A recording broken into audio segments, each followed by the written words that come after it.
Alrighty, welcome to Romera Records virtual cast. Today we have on Nick Hale. How's it going, man? I'm good in you, Jackson. What's up?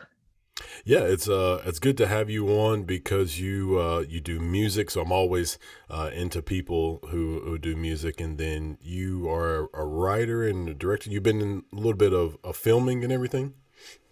Yeah. I actually started off with filmmaking. So basically, I started off wanting to be an actor, but I found that being an actor, it was quite hard to get gigs and stuff. So in order to do that, you had to like create your own stuff. So I started writing my own scripts and things. And from that, I started developing my own movies, which I'd like act in and then direct and do everything else in between. So when you started doing that, did you think it was hard to do all those different things? Because everything you just said is like 10 different jobs. It's not one job. So how do you able to learn those things and manage doing different things like that? Right. So when I started off, for me, it was just like basically breaking in. So in order to break in, you have to be an all-rounder in sorts. So when I started off, for me, it wasn't really hard. It was just like I have to do it to like get in. So once I did it, I'm like, okay, it seems quite easy. And then I actually went to film school and started studying it.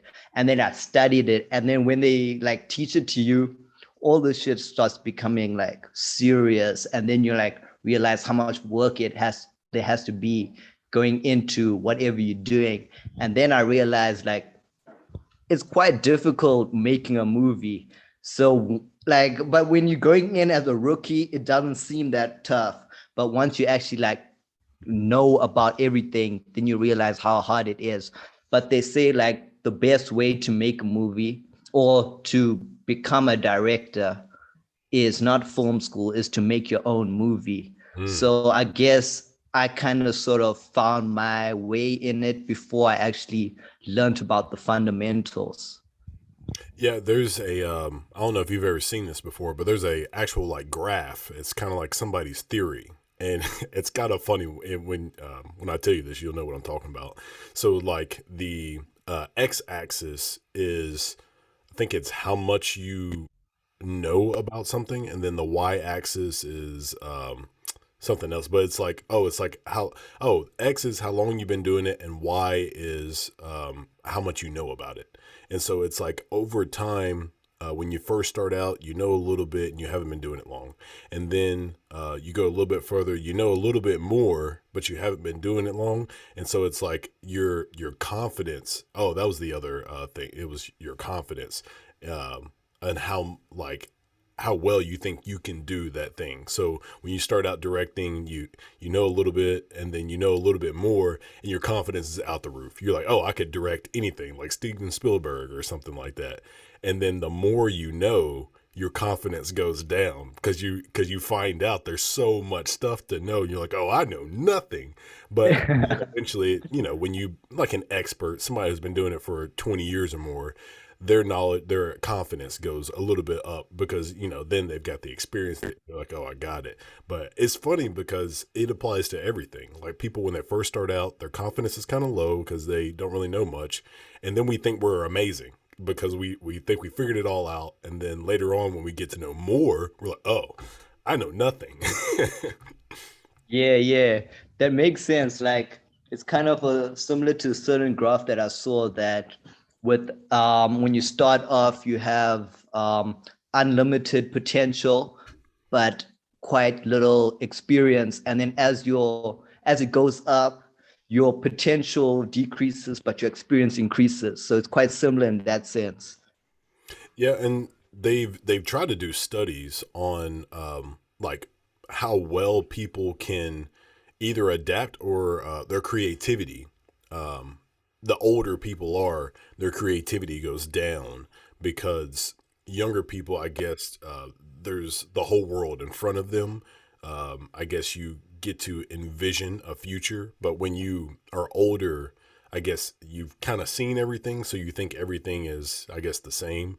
So your creativity kind of just goes down the older you get. I thought it was pretty, Hmm. very neat uh, science That's theory. quite that's quite interesting because like I personally feel there's no real like way to measure creativity.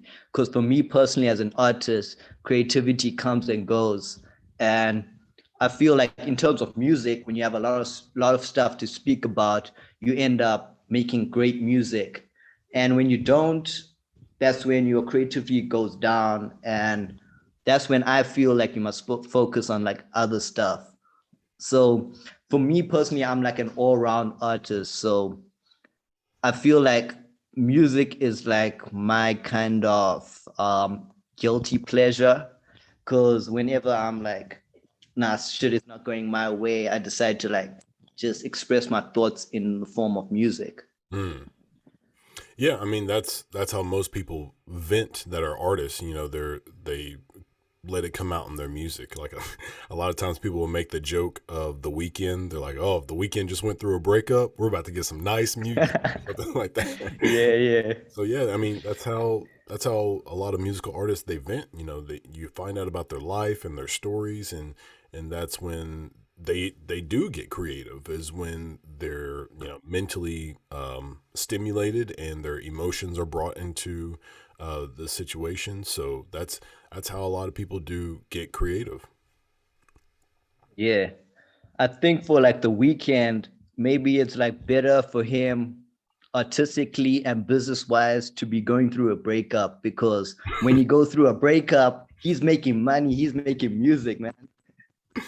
Yeah, he's definitely coming out on top out of those Yeah. relationships. So is It's there? kind of it's kind of similar to what Eminem said. Like I forgot one of his quotes. He's like, "When I'm down, I'm at my best." Oh wait, he's like, "I'm cursed when I'm at my worst, but I'm blessed because I'm at my best." Mm, yeah, I mean, so many people they bring out like the best of them. They say pressure makes diamonds, and some people Right. when they go through those tough times, that's when some of the best stuff comes out. Um, I was talking to somebody one day about like a lot of musicians. They'll have they'll do drugs, and I think we were talking about like three notorious people that did coke, and they all had amazing albums after that. So it's like, oh, that's that's the cycle. Just do well, and then do coke, and then you'll come out with a number one hit after that. So, but Yeah. do you think that there is something particular about your music that differentiates you from other people as far as we were talking about creativity? So is there like a certain creative side that you like for people to know about and bring about from your music? I think with everyone it's different. And I think for each song or each project, it's going to be different no matter what. So personally, for this particular album, which was my first album that I actually put out, I gained a lot of like inspiration from like tragic events. So this album is called Your Story. So it's basically my story, or just it's telling a story, like because I am a filmmaker. So I want to tell a story, whatever I do Yeah. my art in. So last year, my brother passed away. So I used that as an outlet to like express myself. So some of the songs I express myself in how I would imagine my brother felt during those times and just before he passed away and things. So for this particular album, I tried to like gain a kind of or try to express a very personal kind of level to my work by also like relating shit to how my brother saw the world in a way, but also telling my own story. And I guess a lot of people can relate to that because a lot of people go through depression, a lot of people face anxiety and all of that. And I feel like that could be relatable to any person. Yeah, for sure. We all have had our ups and downs, and to be able to, I guess, relate to that in music is something that we strive for. I mean, we all listen to music that I think that we can relate to, because it's like hearing it from somebody else's point of view and being able to have that kind of bond, that connection with people. That's what I think. That's how music can shape somebody's culture, is because they'll listen to certain types of music, and that's what they relate to, that's what they see. So definitely you doing that in your music will help people who who went through what you've been through, and they're gonna, that's what creates fans. They want to come to you because they know you're going to give them that kind of content that they love. Right. Like when you look at like someone like X, like his music was really depressing, and like he got a lot of like young people who were like going through that same shit.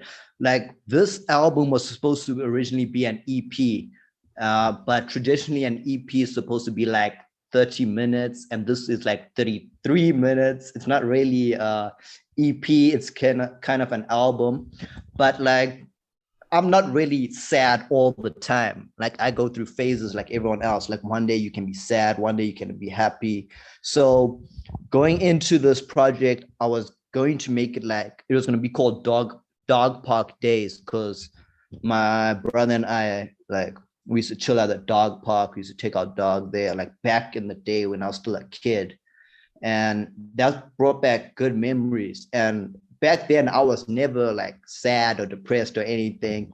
So like there's a lot of upbeat songs as well. Like the album starts off with an upbeat song, and it ends up with like an upbeat song as well, because like I left it at where I am right now. Like I've never blown up, I've never made it big yet, but I'm where I am right now. I got a day job, I'm grinding, I'm doing me, and that's where I am right now. So that's my story where it is. Like my story is continuing. My story is never ended yet. It's like, who knows where it's gonna go? So I just left it at where I am at this current moment. Yeah, that's a pretty cool concept, because it's like, I don't know if you were doing that on purpose, but like you are enticing the audience or your fans to want to know what happens next, because they have to pay attention to your life, and it's like they get to follow along with what you're doing and where you're at through your music, and they actually get to see and hear you evolve as you evolve as an artist.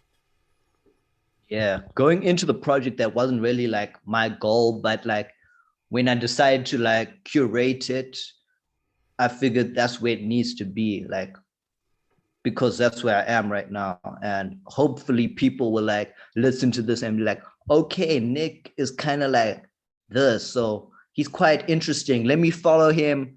Okay, he makes music. Let's follow his movies now. Let's follow his podcast. Let's see what he has to speak about, what's on his mind. So that's what like kind of the album is about.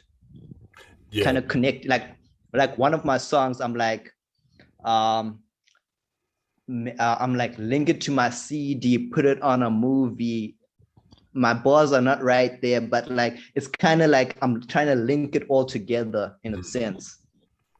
Yeah, that's pretty cool that you're able to not only do both of these things at a certain level, but also to incorporate them. Like I think sometimes people, even famous people, like they'll come out, like a famous musician will come out with a movie and it's like horrible, but sometimes people will come out with something and it's amazing. Like we've seen some amazing movies revolving around artists or documentaries, and they turn out great. And some people can do like what you're doing with directing and then also making music, but they kind of go hand in hand with the similar words like production. Like you have to be able to produce them and put them together with music and video. So that's how it might be easy for you, because you've got that production mindset of taking something, whether it's from nothing or from a little bit, and then making it, I guess, like your dreams, making it, seeing what the vision that you had in mind. Yeah, yeah. So like when I started this, like I always used to make music just for like fun, just to like vent as well, like just for fun. And there was like no pressure, nothing. I just like make music, release it, no stress. And then like when I said, okay, now I'm gonna make it, I took a 3 month break. I called it Neezy season. So the way I look at it, like a sports season, is 3 months. So I was like treating myself as though I'm an athlete, like performing at the highest level. Like you understand like how hard music actually is to make. Like you think like, nah, this guy records it, he puts it out, but there's a lot that goes into music, man. Like it's quite so like I respect artists on a different level of the like I understand professional music, professional hip hop is a different level to just putting out stuff for fun. That's the same thing as like how content producers don't always understand that like making movies or making just making videos is different to making actual movies, and that's something that I can only like got to understand later on while I was like learning how to do it. Right now for movies, I feel like at this stage, like I can't go wrong right now. Like I haven't made my first feature film. I made a bunch of short films and they've been like, they've gone on to like film festivals and all of that. But like a feature, so I just wrote a pitch. It's like a 5-part mini series and I think it's brilliant. Personally, like myself, like right now, I don't think I can go wrong with movies, and music is just like testing the boundaries now. Like I know I can make mistakes in music. I've done that. I've like made not good songs in the past. And every time I put out a song, I'm like not sure like whether it's gonna be a hit or a miss. So I'm like, whatever I do, I have to like push myself to a different level in that sense. Yeah, I mean, do you feel like you have the right people around you to get those kind of things done, or do you feel like you're having to kind of do it yourself and self motivate rather than have like I guess a group of people who are or have those same goals in mind?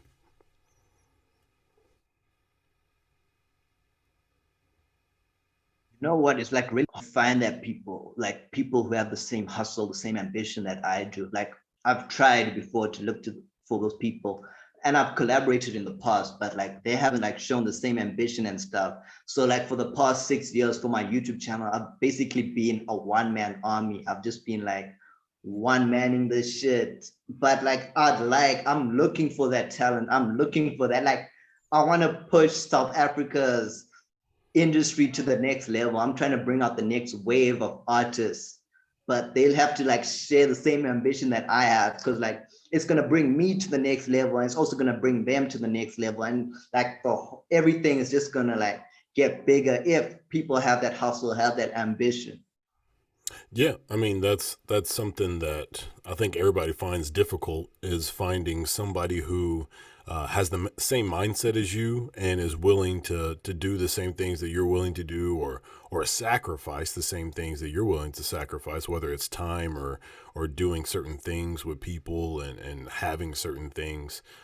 It can be difficult, and when you're stuck by yourself, you know, self motivating yourself, and you know, you're in the studio making your own beats or you know, rapping over your lyrics and recording yourself and having to run to one room, and you know, people make those jokes all the time, but it's, you know, that's how some people have to do it. They don't have a big community, so it's great Right. that you're trying to start um, really South Africa's like uprising of next great wave of music, because it's something the world always needs is fresh faces and fresh sounds from fresh voices.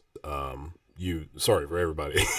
We had to cut because we had some audio issues, but we're back. But yeah, we were just talking about you collaborating with people in South Africa and being able to connect with them. Is that an easy task, or does that seem like it's difficult to get people involved in, you know, whatever type of music that you do?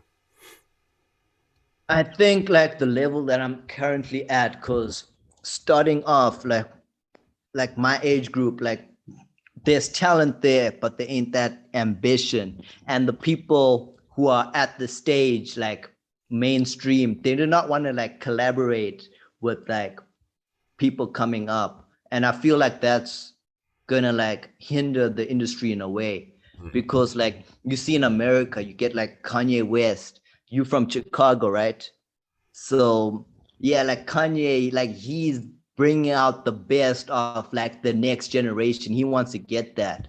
There's people over there that like wants to look at new talent. Here, people, if they on top, they want to keep that spot. They want to like, they don't want no one else coming there. They just want to hold that. And I think that's like in the long term, that's not gonna help.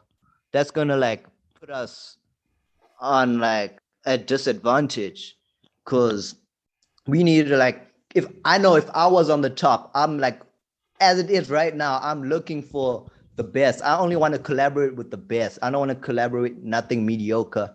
I don't want to like my work to be mediocre itself. So collaborating with mediocre ain't for me. So in that sense, it is quite difficult. Yeah, I mean it should be hard to find people that you want to work with because you should have some sort of standard. And it's not saying somebody could be great, be talented, but just not be noteworthy. Like people might not know who they are. So that would be somebody to still you might want to work with. And it's not because um, most people only want to work with somebody because they're big and popular. You could say I want to work with anybody who's good, no matter what their following looks like. If they've got talent, if the talent is there, we can get it popping. Like we can get people to listen to it. So those are like I guess two different ways you could look at the approach of a collaboration. Is it doesn't matter if they're great or not, but everybody knows about them. So then I'm going to collab with them, or do you only collaborate with people who you just only good talent? Like they have to be good. I don't care how much fame they have. Yeah, like I'm not throwing shade at those people who are like up there, but like some of the people who are like successful, they're not that talented in my eyes.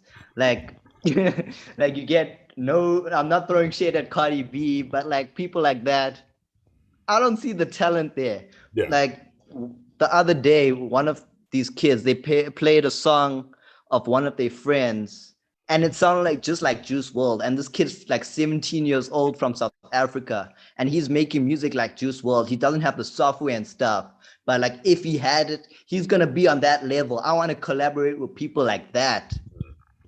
yeah. I mean, there's so much undiscovered talent out there, then, and people don't even realize it. Like people think the best in the business are the ones that you see all the time, that you see on TV or all their millions of YouTube views and stuff like that. But they just have the most support. They're not the best out there because some of the best out there might not have the support. And so that's why you don't see them in front of your face all the time, which is unfortunate. That's how the music business works. But I do want to know, like, how have you had to approach marketing your music to people? Is there a certain way you feel like it gets to people, or do you feel like just using word of mouth and I guess putting in the footwork helps? Yeah, marketing has been quite difficult because I'm also on YouTube and stuff, and it doesn't get that much views. Like I think the highest views on YouTube I've gotten was like 2K, Hmm. and it's not reaching the people I want to. So at in the time being, like I'm just focusing on the art, the art itself, like making sure my product's the best product and to make sure it's put out there. Sometimes like in the past, I know I haven't like made stuff to standard, but like right now where I'm at, I want to make the best possible product that I could possibly put out there. So it's like an investment. Like people have like tried to told me about NFTs and forex and all of those stuff. I don't really understand that, but for me, my music, my movies is my way of investing in the long term.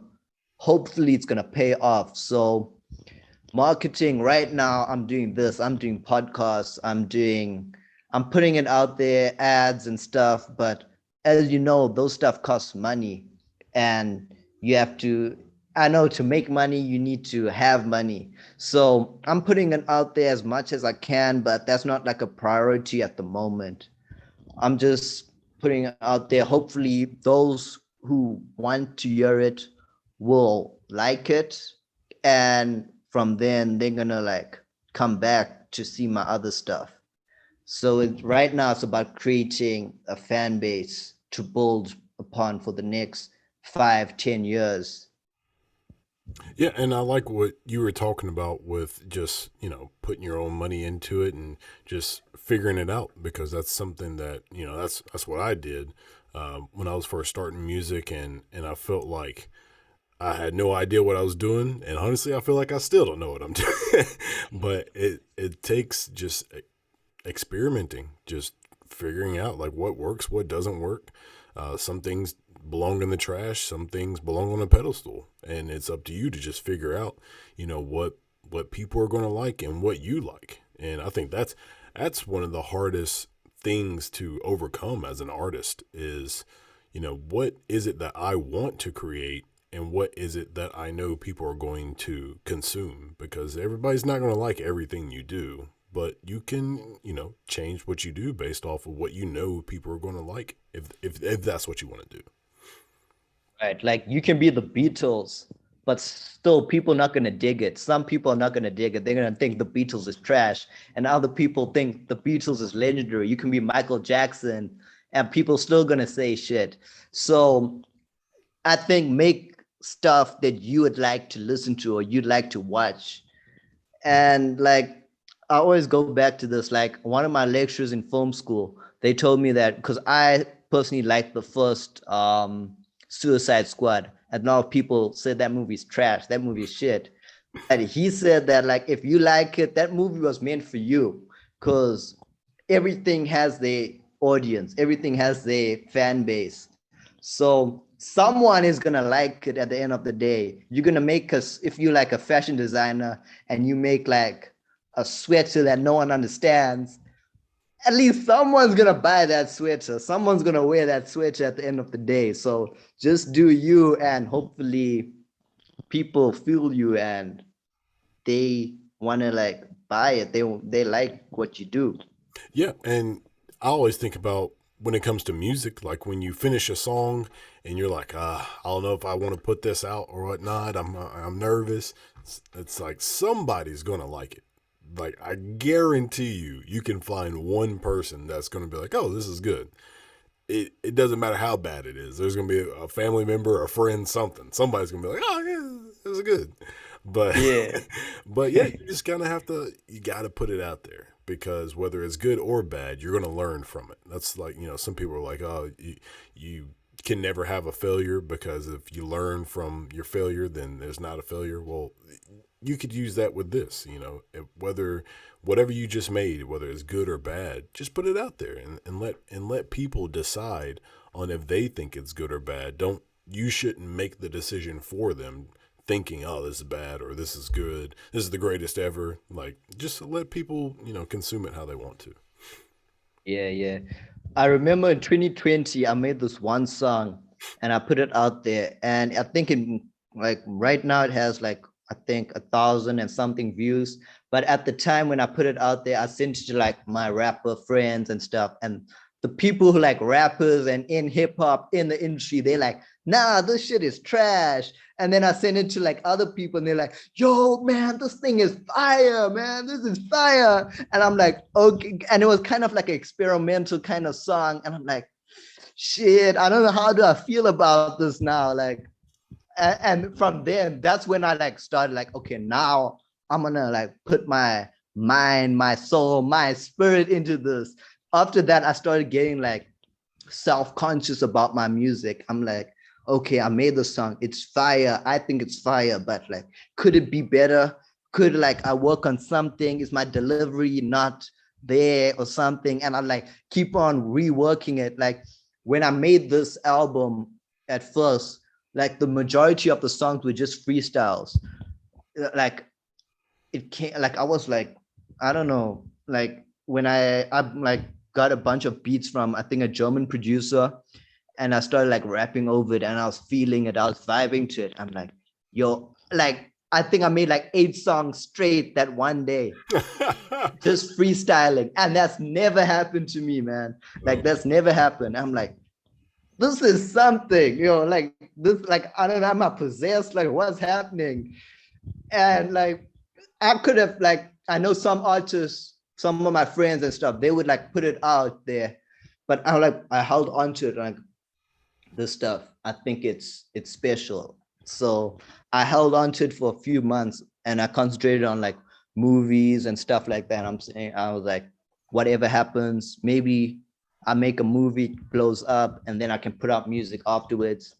But this one movie that I was working on, it wasn't like I wrote a script and stuff. I co-wrote a script actually, and yeah, it was sent to Netflix and stuff, but they looked at it, but they didn't actually accept it. So then once that happened, I'm like, okay, I think I should focus on music now, because like what's the like there's like nothing to lose. Hmm. So when I did that, then I'm like, at first I was just gonna like put the music out there, and then I'm like, nah, maybe it has to be reworked a bit. And I ended up reworking, changing lyrics, changing flows. I'd go in and out of the flow, trying different stuff with it. And then I ended up with what I finally got.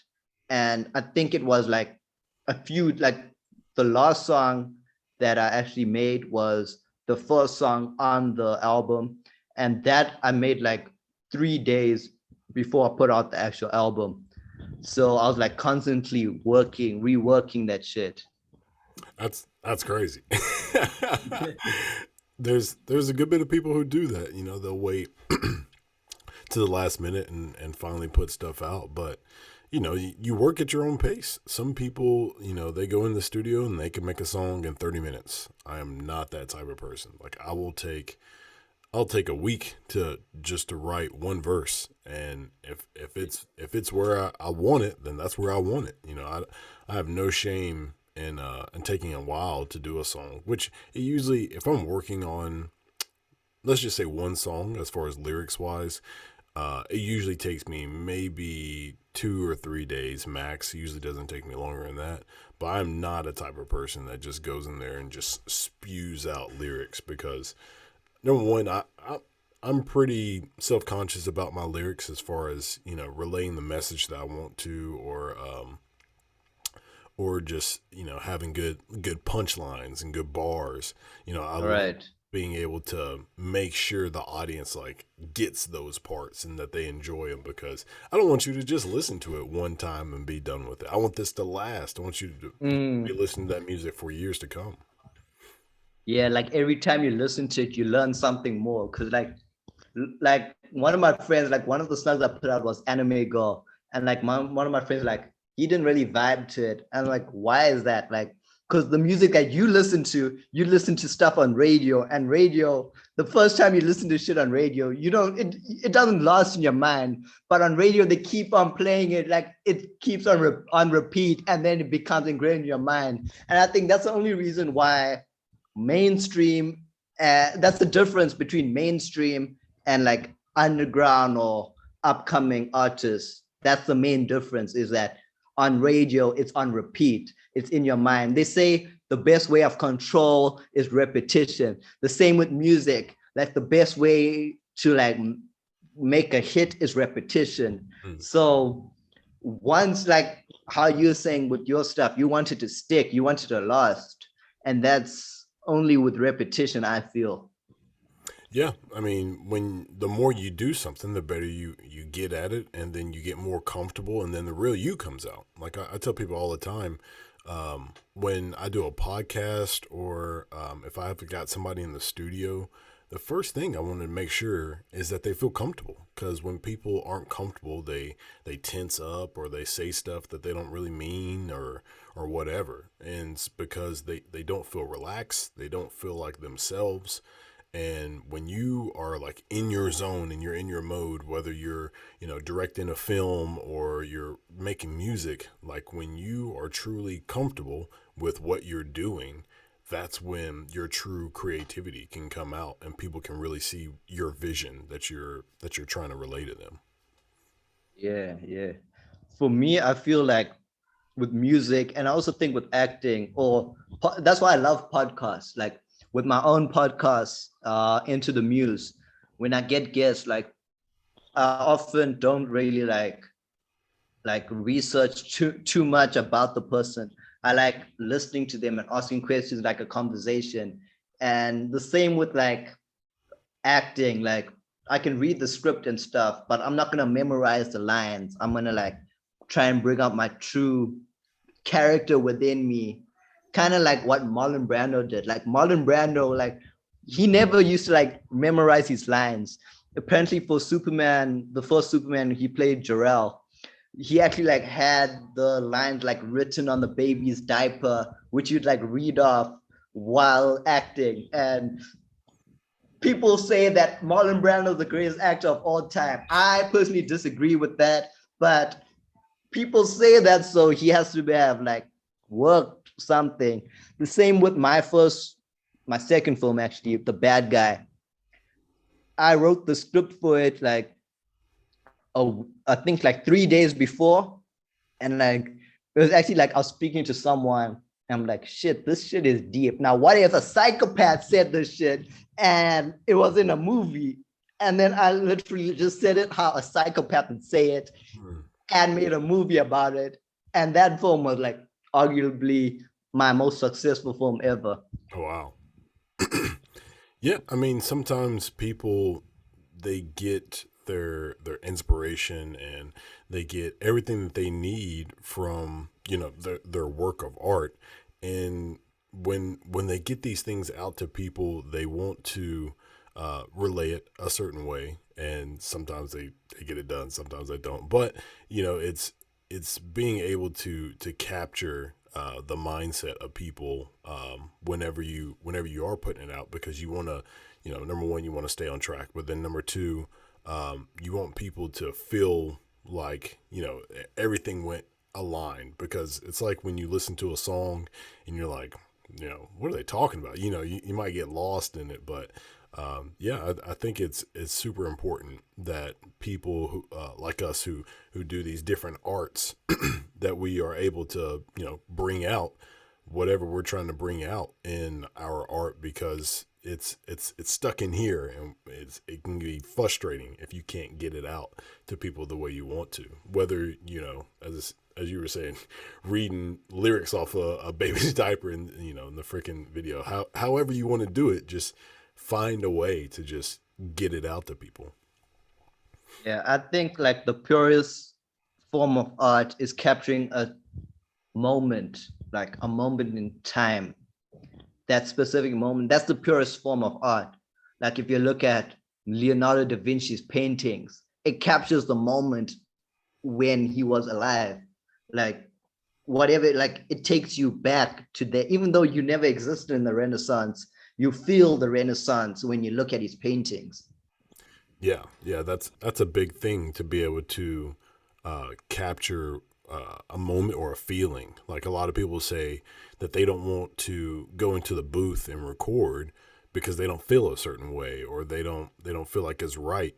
And that's how I am. Like if I don't feel like recording, I don't, because Mm. I know the audience will be able to hear it in my voice, whether, if I just woke up or if I'm sleepy, compared to me maybe in the middle of the day where I've got a lot of energy. You're going to hear that in my music. So it's something that always that I'm mindful of, is like, how am I feeling? Do I feel like doing music right now? Because if I don't, I know people aren't going to get the best version of me. So I want people to capture that moment, capture that feeling that I'm feeling, so that you can get the best of me.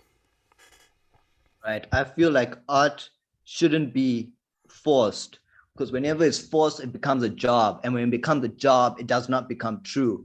Like Mike Tyson, he was training and he fought Roy Jones Jr. And then he said that because initially he wanted to fight again, but then people brought money into it and stuff. And then he said like it lost the true essence of fighting. Like he lost that passion for it just because people like offering like millions of money and stuff. I feel that's why like my day job, I'm an editor for the news. So I edit like I don't take that shit personally. There's people there who like, nah, I'm gonna put in my heart and soul into this shit. And they get like upset if something doesn't go their way. I'm fine with it. I'm like, whatever floats your boat. Cause like I know my true essence is like creating my own stuff, my own films, my own music and stuff. So I'm like, I'm fine with that. That's a job. The job, whatever it's, I'm strictly business when it comes to that. But like when it comes to my own stuff, it becomes personal. And that's why when my brother passed away, I was shooting a short film and I wasn't able to complete like I was like fully invested in it. And I'm like, for me, it was like the be all end all. Like if that movie's flopped, I'm like, fuck, the world is ending. That's just like how I looked at it in my mind. And then my brother went missing during that time. And I'm like, I had to like make a choice. I'm like, I can either like carry on the stuff, drag it out, and do that, or pay full attention to what's going on, be there for my family, support them during these times and stuff. So that time I made a decision, and I like literally decided to like drop the project. I'm not going back to it ever again. But I made a decision like I can either be like you can't have like one foot in and one foot out. You have to be fully invested in it. Just like this Neezy season that I call it 3 months just on music, nothing else, no podcasts, no movies, no nothing. Like, because I want to like focus solely on one thing. And because I personally have ADHD, so the way I cope with stuff is because in school, like when you're in school, like you have like 100 different subjects, you manage to balance all of that. And like that's how I cope with real life stuff. Like if like I have a big deadline, I'm gonna like fill it up with like other stuff just to compensate and make it easier in my mind to do that. But in that process, the main like you're not gonna have the 100% project. You're not gonna have the 100% thing that you want at the end of the day. So you have to be fully invested in whatever you do. And you can't if you are occupied with other stuff. And that's 100% true. Like a lot of times, people will try to juggle different things, and it doesn't turn out right. And it's because they're not going fully in, and that's a great example of people putting in 50% work and expecting 100% results. It's like, no, you pretty much you get out what you put in. And if you don't, and usually you get out less than what you put in. So you might as well put in your all and put in what you can to make sure that you're getting what you want out of your creative art. I did want to ask you, what is something that you think a lot of people miss out of either your music or your films? Is there a secret sauce that you feel like you have, or is there a certain like technique that you like to use in either your music or your films? I don't think there's like a particular thing that is there. Like I don't like follow a certain formula or anything. It's just me creating whatever on my mind at the time. But on my podcast, I was speaking to an actress once, and she's like, because like she says she has themes in her movies, and I told her about mine, and she actually told me this, and I never noticed it before, but apparently, and it is true now that I think about it. It's like the good versus evil. That's like a reoccurring theme, like the inner good versus the like inner evil within yourself. And I think even in this album, like a lot of stuff is true, but also like some of is it exaggerated. Like I take it to extreme lengths. Like I go like the one song I have is Ego Score. Like I go all in. I go evil on that song, man. Like I go like insane. But like I'm not that person. Like I'm not gonna like kill people and shit in real life and stuff like that. It's just like venting, but there's no real like formula that I follow. And I think once it becomes rigid, it becomes kind of limited in a way. So you have to like let loose. I feel like be free. You cannot like put your art in a box. It has to be outside the box. You have to think different to the other people. Like over here, I know in America you have cable TV.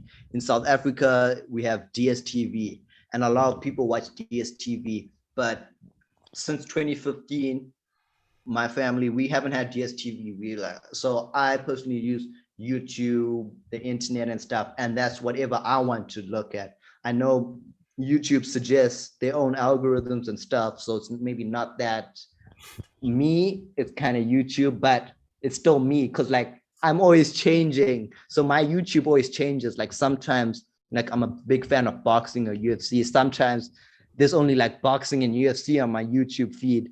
Other times it's hip hop. Other times it's movies. So like I try to like create my own sense of art, and then it becomes your kind of art when you make stuff.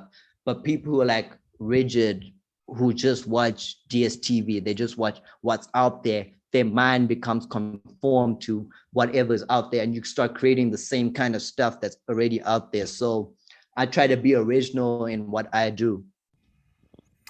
And that is 100% true with, how people are able to uh, take stuff in, and then also how your delivery of, hey, this is me, take me for what I am. Hey, Nick, I got to go. This has been amazing. Just hearing about all the stuff that you do, because I do the same. I don't do movies or anything. I'd like to. I think that'd be fun, but I just shoot music videos for artists, and then I also do music. So it's great to hear stories and advice and motivation from people like you. And I hope you find other people with just as much ambition as you have. If you could just go ahead and give everybody like your socials or ways they can contact you and find all of your content. Yeah, sure. I appreciate it, man. Just before I do that, I just want to thank you for having me on your podcast. It's been an honor, man. Appreciate what you do. Yeah, my social. So I'm mainly on Instagram. It's at real underscore Nick Hale. You can find me on Instagram. My YouTube channel is Nick Hale Entertainment. That's where I put out my music. I put out like funny comedic videos. You can find my short films there. And my podcast, Enter the Muse, which is on Spotify, Apple Podcasts, basically all streaming platforms.